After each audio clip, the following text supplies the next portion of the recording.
the first 5 years of my company, there was a lot of, just sticking to what we were doing, working hard, working long hours. Nothing about business is easy. Nothing about Mm. business comes without hardship, without, having to learn things. That's a big deal. Always being a learner has really helped us to continue moving forward, owning what we do wrong, and then looking for solutions to how we can, fix that so that doesn't happen again. And also giving people, the freedom who work in the company now, the freedom to learn. And mistakes are going to be made, but when those mistakes are made, learning how to build from those and to put ourselves back together in a way that, okay, this doesn't happen again, or what can we do to help it, not happen.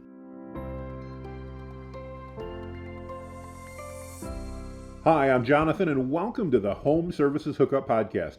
I am thrilled today to be able to have an opportunity to interview Jason with Enviro-Dry out of Kansas and Missouri. And we're going to chat today and learn about his business and learn not only how he got started, but what he's done and how he thinks the industry is changing, what's happening. And we'll cover a lot of different areas today. Jason, as we get started, can you give everybody kind of a 30-second elevator pitch on who you are and Sure. just tell us what you can about Enviro-Dry? Yeah, absolutely. So Enviro-Dry Cleaning and Restoration is a full-scale damage restoration company. So we primarily focus on uh, providing restoration for residential clients in particular. And so if there's a water backup or a flood, freezing pipes, things like that, we're on call to help to dry out the structure. We also do reconstruction services and cleaning services. And we've been in business for 12 years, and we serve the greater Kansas City area. Fantastic, fantastic. I appreciate that. Jason, what inspired you to start your damage restoration company, and what do you think sets it apart from other restoration companies in the Kansas City area? So we began in 2011. If I go back before that, I was a remodeler for years. I started in 2003. In 2008, the housing market collapsed, and a lot of people that had been doing remodeling ended up, moving out, kind of got flushed out of the market. That was my story. We had moved from Minnesota, where I was a contractor, had my contractor's license, then down to Missouri. And when we made the transition, we found that it was going to be easier jumping into something a little bit different than just straight remodeling. And had a friend who had recommended carpet cleaning, and I looked into that and saw that there was a viable option there. And shortly after being in the carpet cleaning industry, the calls began to come in to us for helping to dry out basements and whatnot. And so it was a natural transition from cleaning to restoration. And then from there, the natural transition was back to construction, where now we have a full scale company that can handle any thing that happens within a home for the most part. We can contract, we can offer these services, to customers. And the background that I have has really set us up to have a lot of knowledge in that area. I'm also a home inspector, and certified with microbial, remediation and whatnot, and a lot of inspection that goes on with that. So, as far as what sets us apart from other companies in Kansas City, I would say I have a very strong background in residential situations, in particular residential homes. But we also tend to be very innovative. I go outside of the box and I learn things, and apply things. And it's always an attempt to get better at what we do and offer the services that we do. And so honestly, I would say that when you couple all these things together and you put it all into this company called Enviro-Dry, you really do get a unique situation that is not common to most companies. And so that's kind of what I would say distinguishes us. 12 years in business, and we've got a lot of people that have been very happy with the work that we do. About Well, 70% of our continued work is from referrals, and past clients have been happy with us. So, well, let me first congratulate you on 12 years. I know because we started in 2010 as well. I may get the stat wrong, but I'm going to be very close. It's less than one half of 1% of the companies that get started in America that make it to 10 years. So kudos for that. Obviously, you're leveraging your skill sets, your focus on your clients, and understanding their needs, and really focusing on how to best serve them has worked because you've made it that 10 years and now into your 12th year. Congratulations on that. That's a huge accomplishment, especially in such a competitive industry. So, again, huge kudos on that. Because you've been in business for 12 years, I'm sure you've got some interesting stories you've run into along the way. And while I won't ask you for a ton of details, could you share what are some of the biggest challenges that you've faced in the last decade or 12 years in growing your company? And what are some things that you've done to overcome those challenges when you've run into them? Sure. So I I spend a lot of time learning. I read books on business. I read books on economics, and so I spend a lot of my free time trying to improve my understanding of not only this industry but just how to improve myself as well as my company, how to make it a place where people would want to work and stay here for a long time. Very common with the restoration industry is a lot of burnout that'll happen, and I really believe that creating a culture and environment for people to enjoy what they do, and yet give them enough differentiation from day to day that they don't become burned out on the same exact thing all the time. So with our training program that we have in house here, I've really focused on giving the people that work in the company a lot of skill sets that they can work with. And I try to be somewhat, not sticking, people into the same mold all the time. While we do all have our certain delegated things that we do, providing opportunity for learning has been a big deal to retaining people to stay, for maybe longer than what is average. That's a big deal, I believe. When I first started out, I was owner operator, and there's a lot of challenges that come with owner and operator setups. Some people, that's all they want to do. Other people, that's just what they start, and they don't really know how to go from step A to step B, or from maybe stage one to stage two. And so there's a lot that goes into that. And I'd say the first 5 years of my company, there was a lot of just sticking to what we were doing, working hard, working long hours. Nothing about business is easy. Nothing about Mm. business comes without hardship, without having to learn things. So that's a big deal. Always being a learner has really helped us to continue moving forward, owning what we do wrong, and then looking for solutions to how we can fix that so that doesn't happen again. And also giving people the freedom who work in the company now, the freedom to learn. And mistakes are going to be made, but when those mistakes are made, learning how to build from those, and to put ourselves back together in a way that okay, this doesn't happen again, or what can we do to help it not happen. And so that's a big deal for us. um, that's been a big one.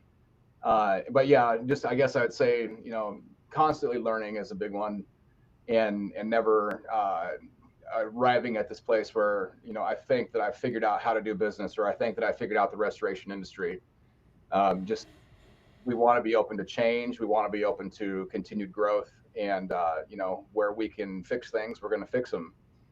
I could go on all day, honestly, about that, but No, you make some great points. In fact, I really appreciate one in particular that you shared, and it's kind of combined, but one, owning your mistakes when they happen. Because let's face it, we are human. Things do happen. Your business, my business, anybody who's watching the podcast, no matter how hard we try, sooner or later, we're going to take perfect aim and shoot ourselves in the foot. Not because we wanted to, but because we're human and it's going to happen. And yeah, I, like you, have found that if you just fess up and go, look, you know, Jason, I'm sorry, we messed up. Here's what happened. Here's what we're going to do to fix it so that it doesn't hurt you. And here's how we're going to resolve it so it doesn't happen again. And then going back to your team, like you talked about, and taking that as an opportunity to learn, not an opportunity to beat people over the head because mistakes happen, but as an opportunity to learn. I think it really accomplishes two goals. One, you do set yourself apart from your competition because your clients go, wow, they actually admitted they screwed up and they fixed it. And I find customers are the most incredibly gracious when you say, oops, but here's what I'm going to do. I mean, they're always gracious. And two, I love how you then take that back internally and grow your team through that, because I think that really helps with retention and in creating a work environment where your team wants to stick around because they're appreciated for what they do and they're not, we probably all had, I know I had a job when I was younger where every mistake you made, you got beat up for it, proverbially, not physically, but emotionally. And, you Yep. got yelled at, and I've had bosses cuss and swear at me because I've made mistakes. And I made plenty of mistakes in my life, but that wasn't a way to grow. And so I really commend you on that. That's, boy, just some real gold nuggets there. Thank you, Jason. I appreciate you sharing. Yep. Because of the nature of the restoration business, I always love asking our guests, on the podcast, can you tell us about any particularly challenging projects that you've worked on and maybe how you tackled it or how you approached it to resolve that? Something that, Yep. in restoration, it could just be because it was incredibly gross and difficult, or maybe it was just something that, you ran into a situation and you had to go above and beyond or outside the box, like you mentioned earlier, to Yep. really provide the client with the service that they needed. Anything like that come to mind that you can share? Well, one of the primary, I would say, tenets of the way that we handle jobs, any job, whether it's a $300 situation or a $3,000 situation, we handle all of them and pretty much the same way, which is to say, do unto others as you would have it done unto you. Uh, Mm-hmm. and the golden rule. And the way that we approach every job is, if this was my home, what would I want to do, or what would I expect? And then from that kind of building, that's kind of the motto of our customer service. But I'll tell you, the jobs that tend to be probably the most challenging, skill wise and whatnot, would be fire jobs. That we do a lot of fire, and smoke remediation, because you get into a lot of structural issues that can be present. You get into navigating the waters with insurance, and the claims process. So it's not like you're building a new home. You're kind of having to build a home with one hand tied behind your back at times, or like just different ways that you'd have to do it that would not be the normal contract way, where somebody just bought a lot and they want you to put a house on it. So I would say that in particular, every time we have a fire job that comes up, hats, the thinking hat is on along with all the skill hats, because there's going to be things that come along with those that could be potentially very challenging. And so yeah, I would say that those ones are probably my favorite, as far as managing them, as far as being involved with them. And there's never one that's entirely the same either, and with everything that goes on with it. And so I would say, that's a big one for sure. No, absolutely. And I think you hit on one of the, at least in my mind as a consumer and as a homeowner, one of the primary reasons I don't want to deal with so many of these issues, and that's the insurance company. I don't want to have to figure out what to say and what not to say and what to ask and what not to ask.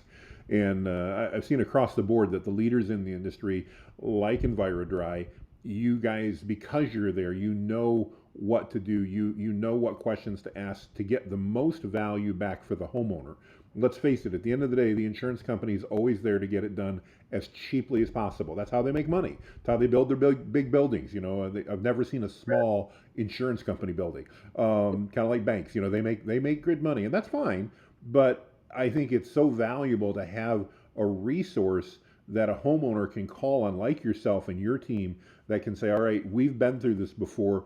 We know what to ask. It reminds me, I just had a conversation with a tree service company the other day, and they were talking about how when a tree falls on a home, there are certain things that if you can prove to the insurance company, change the way you do that job for the customer.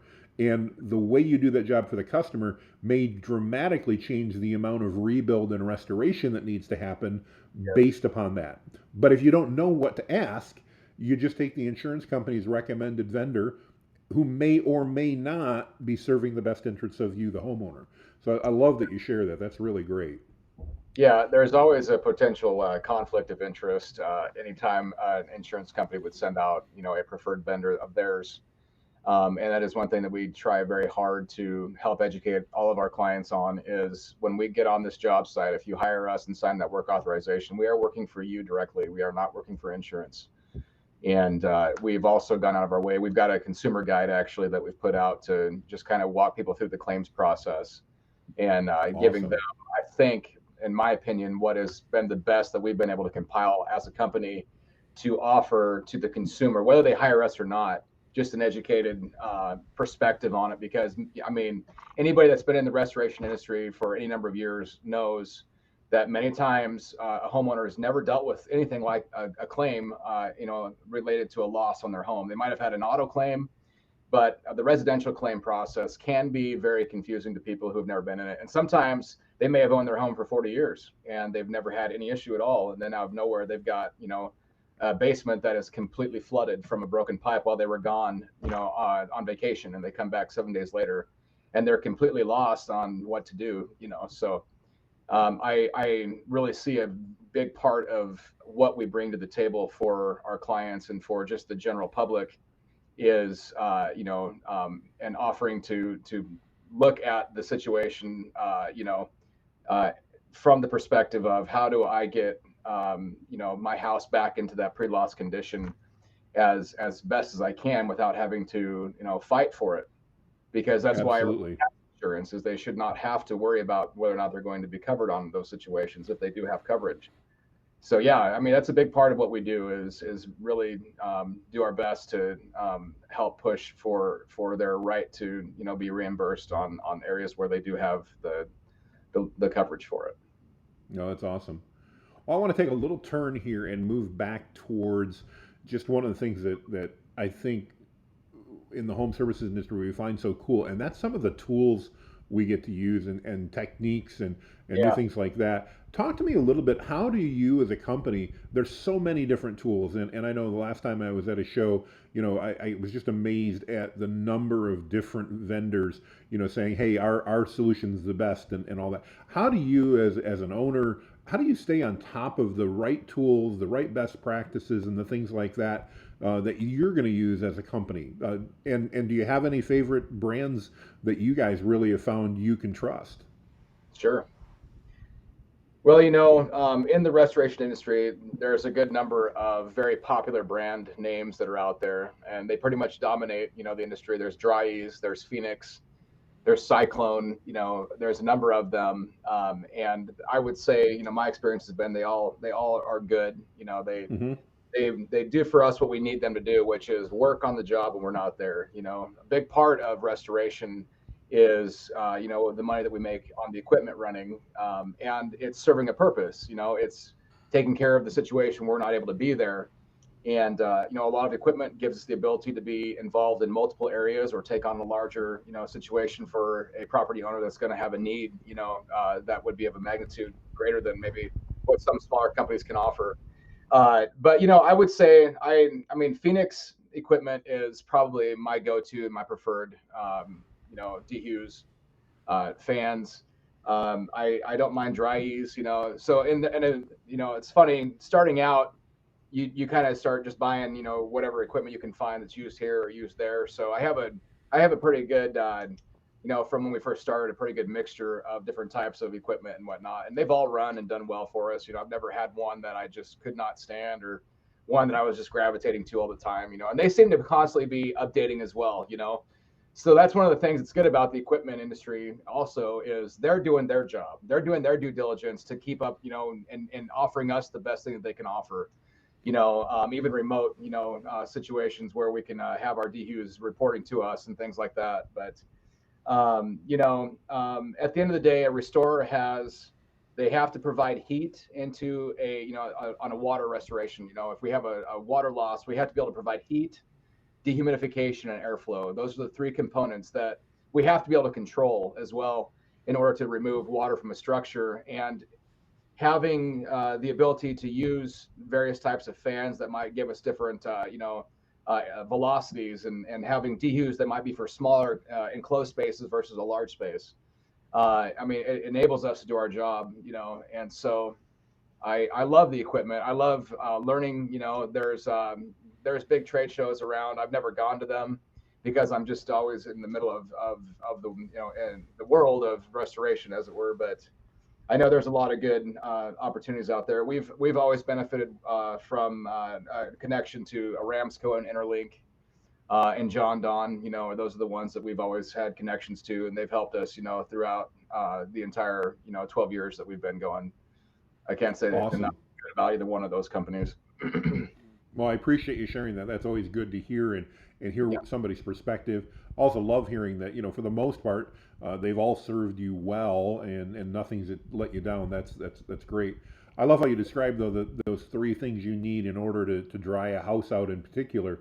As you do that, it's as a homeowner, I don't always think about that. I wouldn't think about the heat. I think about the fan, but Mm. not necessarily the heat side and the other. So I really appreciate you sharing that. I think that helps, again, just understand as a homeowner why it's so important we get a professional in to help us with some of that. Absolutely. Yeah, and many Jason, times is you, people look at oh, good. a lot of times people look at water restoration. They think, well, all you're doing is slapping a few fans down and removing some baseboards. So I mean, why, yeah, why is that a technical, skill set or anything, But they don't understand a lot of what goes on behind, that, which is the science of drying, mapping out the moisture and applying different things to the evaporation process and whatnot. So yeah, the big part of what we do on a job when we first start out is help educate the client on exactly why we're doing what we're doing, why we come every day to evaluate, and then if we're doing our job well in that area, they know that we're not just slapping a few fans down and coming back in 3 days and collecting a check. They need to be educated on why we're doing what we're doing, and to the degree that we're communicating that well, we see satisfied customers as well. They understand the reasons why we do what we do. Oh, no doubt communication and setting Yeah, expectations is critical to that success and that happy customer at the end. It yes. sounds like you guys do a fantastic job of that. Jason, talk to me a little bit about trends as we look forward. What are some of the biggest trends and challenges that you see facing the damage restoration industry in the next couple of years? And if you care to, how are you guys preparing for those? Well, that's a good question. I think a trend that's just general for the entire economy right now is inflation. We're in an economy that is not super strong right now. And so that is going to affect the restoration industry as well as every other industry out there. We're not going to be an exception to that. Another trend that's, I guess, very near to everybody, or what's following from, is it was the COVID situation, and many companies went out of business during COVID, and we stayed busy because we were doing, insurance restoration and whatnot. But we did see after COVID there was a lot of improvement in different types of electrostatic sprayers, for instance, and chemicals that were put out that are designed to help. So I think that there's a trend towards just that type of cleaning, which does fall into the restoration category as well, COVID cleaning and whatnot. There was so much that happened there. I think that for the most part, there's so much more to still be learning from that, though. What happens if it happens again? How do we prepare for it? So I think that both of those factors, just the economy in general, and then like from a lockdown perspective, and what's coming down the road, are big. And so what we as a company have done is as just somewhat created like a plan A, a plan B, and scenarios where what happens if this does happen again? In what ways can we be more ready to offer our COVID cleaning services? And just from those perspectives, having a preparedness, mentality, I think, and we've been through this once, we're going to get through it again. Staying positive about it, and economy-wise as well. I mean, I've noticed over the past year to year and a half, there have been some things that I've seen that are definitely not indicative of years, before that. We job cost everything that we do. I'm a big proponent of analytics. So everything that we do, I know what we did last year. I know what we did the year before. I'm always looking for trends and things that are happening within our local market to expect what's coming. So as much as you can be ready, for changes. I mean, that's it. On our clean division, for instance, one trend that I've seen that's just I would say, in our entire economy is like subscription based things. So we are rolling out, for instance, a subscription version of our cleaning process. And anybody that wants to be able to be onto that, we're being innovative in that area and trying to meet them with those needs. And, also with our restoration process, we have plans for that kind of thing as well to roll out. So a little bit of a unique thing there, but I would say that those are trends that I think of. And Makes a lot of sense. I love the idea that you're thinking of other ways to serve your clients and help meet those financial needs somewhere that everybody benefits. The subscription service, in my mind, makes a lot of sense. So many of us are looking at that, and it helps level out some of those costs and can make things yeah, much better for everybody. It can be good for your business, can be great for your customer. I love that innovative thinking like that. That's really amazing. Well, last final question for you. What advice would you give to others? As I mentioned, we've got other home service companies and business owners and that from around the nation watching and checking in on what we're doing here. If you've got a young entrepreneur like you were 13, 14 years ago when you were, thinking about, okay, I've got a lot of experience in the trades and in construction, and maybe it's time to go out on my own. One, what questions would you encourage them to ask themselves to see if that's something that's good for them, and what encouragement or advice might you give them if they decided to say, "Hey, let's see if I can get my own company going here." so one thing that I would definitely recommend to anybody going in is get educated, get trained. ICRC certification is going to get you started. So for restoration, for cleaning, the National Association of the Remodeling Industry, NARI, is a good one for the construction side. Um, I think it's important. A lot of people that go into the trades or start out in the trades, they don't come from a perspective of business necessarily. They come from a perspective of skill. So they have a skill that they've learned that they do well. So they go offer it to the market, which Hmm. is the natural flow of things. I would always recommend do your due diligence to learn about business. If you have a taste for business, that's a wonderful sign that you might do well. If bookkeeping and management of issues like keeping track of receipts on your jobs and things like that is hard for you, it's going to indicate that you're going to need to be prepared to do that. A big part of business is just being disciplined to do what has to be done. It's the small things like taking your receipts and filing them at the end of the day. The more those small managerial things that you can do, the more you set yourself up for success down the road. It's never a situation where, oh great, I sold the job, now I'm going to get paid, I'm going to kick back and relax until the next one. That's a recipe for disaster for anybody. You have to be in the mentality of discipline, the mentality of doing things that you may not want to do, even after everybody else has gone home. There are times when, as a business owner, you have a lot more that you're signing up for that you don't necessarily realize. And so find a mentor. That's a huge one. Find somebody that's in your shoes that you are, that has been where you have been that you can learn from. Again, going back to being a learner, you have to be humble enough to ask for help where you don't know it. Um, and if you do that, there are amazing people in this industry. I have met some of the most amazing people that are there to help with no strings attached. They honestly, literally care about what they do and helping other people to learn how to do what they do better. And so there's a big part of the restoration industry, in my opinion, that's been fascinating to me and awesome. There are some incredible people that I have learned from that have literally opened up, say, ask me any question that you have. I have a local plumber here that I have many times met with for coffee and just talk about business. He may not be in my specific industry, but he has experience that I don't have. Over 30 years, a very successful company. He's in the service industry, may not be in restoration, but meeting with him has been invaluable in the times that we've met. And then also having somebody that might be a little bit further behind from you. You can take what you're learning and give them, whether that's within your company or with people that you know outside. So there should always be that constant flow, that churning of, I'm learning from people, but what I'm learning, I'm also going to turn around and give back to other people.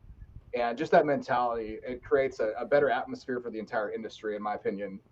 So I would recommend that. Just start there, and be willing to question the status quo. Don't ever just take somebody's word for gospel truth, and that's how it's going to be. Ask questions. If you're buying a piece of equipment, my recommendation is follow the money trail. Who's benefiting from this? They're trying to sell this to you. Can your company afford it just because it's the biggest and the best? Be willing to be inquisitive, and don't just take the first answer. Those things are going to help you out incredibly. I believe. Do what you can to set yourself apart too. Just because five other companies do the same thing the same way does not mean that should be the way that you do it. And that takes boldness. It takes a willingness to get hit. And all that. I guess I would just sum up by saying you need to be willing to take a shot in the gut and be able to continue moving forward, because business is not for the faint of heart. Just amazing, It's difficult. amazing advice, Jason. No, I can see why you've made it the decade and have done that. You've obviously learned those lessons. I can relate. Just last night, after dinner, I got back on the computer and my wife made a comment. She didn't mind, but she's like, do you want to watch TV or you got work to do? And I had to work. I had stuff that had to get done. It was 8:30 at night.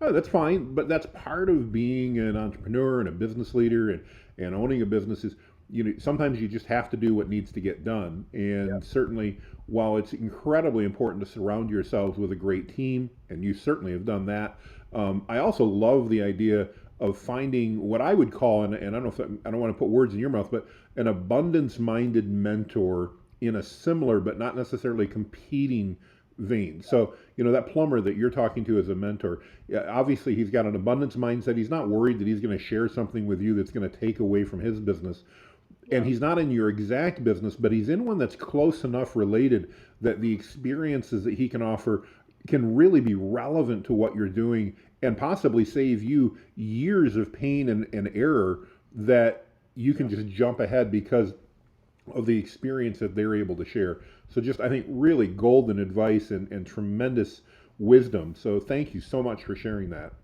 Absolutely. I mean, I always, if there's anything I can do to help people, and take the lessons I've learned from the School of Hard Knocks, and pass them on, I'm happy to do it. I honestly, I mean, and we are all in this together in the restoration industry and various other service trades. Now, you had mentioned like trends and whatnot. I do believe that there's a trend that's going to propel people towards the service industry, though, more than we've seen. And it might be the result of this AI stuff that's coming up. There's going to be a lot of things that are changing very quickly, and I do believe that there's going to be an influx of the workforce that's going to be looking at coming into these types of services that we're doing. I totally agree with you, and I actually think as a society, we're really learning to value people that have the skills and the trades that for not to blame anybody, but for a number of decades, I know I'm in my early 50s, and when I went through guidance for career placement and all that, nobody was talking about getting into the trades. That's what you did if you couldn't figure out what you wanted to do. And I think that that's really an opinion that's changing in America, and I'm glad to see that. I Very think much. now that people are realizing that the skills that a good tradesman has are really invaluable. And one of the things that you point out that I'm on the marketing side, so I'm in tech, so I'm into a lot of the AI stuff, and I think it's very intriguing. And overall, I think it's going to be very good for us and create a lot of opportunities. But you Yep. do bring up something interesting in that it is going to replace some jobs. It's going Yep. to be really, really difficult for AI in the foreseeable future to replace tradesmen and to replace craftsmen because there are simply things that you know how to do and evaluate a situation and put it together that at this point, I'm not going to say never because never say never, but Yeah. you're that blog writer or that producer who's working on trying to figure out how to create great content or some influencer who's online, their jobs, they're right on that cutting edge of what's going to go away because AI can already do that. I mean, there are tools that literally I watched a training this morning. I can feed a script into that, by the way, I could have AI generate, and the next AI tool will read the script, will find what we call B-roll or background roll video, put that together, and then even on top of that now with what they are starting to call deep fake, we have the ability to put somebody like yourself on the screen and give your exact voice to that person, Something. but without you having to say it. Basically, it analyzes a few hours of your speech, and then it can create anything that you want, and we can display that. That's all happening electronically. So I Yep. say all that not to fear make anybody fearful, because I really think there's great opportunities with that. But I Yep. think you're absolutely right in that if you're looking for a great career and one that you can be proud of and that you can take pride in the work that you're doing, I think the trades are an amazing place to go. And I think it's a great time to do so, because I think as a country, we're finally starting to appreciate the fact that, we need talented people to do that. I don't want to be, whether it's fixing my car or drying out my basement or building my shed or anything, if that's not what I'm good at, and in my case it most likely isn't, I want to hire somebody who is good at that, just as I want them to hire me for what I'm good at. And I think it's a tremendous opportunity. So really Yep. appreciate you adding that. I agree. I think that's a huge trend. Yep. So awesome. Well, Jason, if people have watched this and they're in the Kansas City area and they want to reach out to you, or they've got a disaster, or maybe they want to partner with you or whatever, what's the best way for them to reach out and get in touch with you? So our direct phone line is the best way. You'll find it on websites. You'll find it pretty much anywhere we advertise, but it's 816-654-5067. That will ring to the office manager. Mary is her name. And she answers those calls, and she can direct them to me if somebody wants to talk to me specifically. I can also be reached via email, and that's jason@envirodry.org. And that's what I would recommend for sure. You look us up online. We've got a great website, and on Facebook, social media. We're posting stuff on those platforms, and yeah, and just really enjoy what we do, and welcome anybody who would have questions, or homeowners that would have, just even questions or consultation that they would want. We do offer free consultation, and from there, we can help people decide if we're a good fit for them, and either move forward, Excellent. help them find other people that might be a better fit. Well, we'll put all those links up on the screen here so that people can see those and follow up directly. And Jason, I just want to thank you for your time today. I know you've got so much going on, and you've got to be there to respond to emergencies when they come up. So thank you for sharing your insight, your wisdom, and again, just congratulations on getting to that over that decade. Thank you. I know that is a very small percentage of businesses, and that's really a testament to your service, the way you're operating, and everything else. So kudos. Thank you.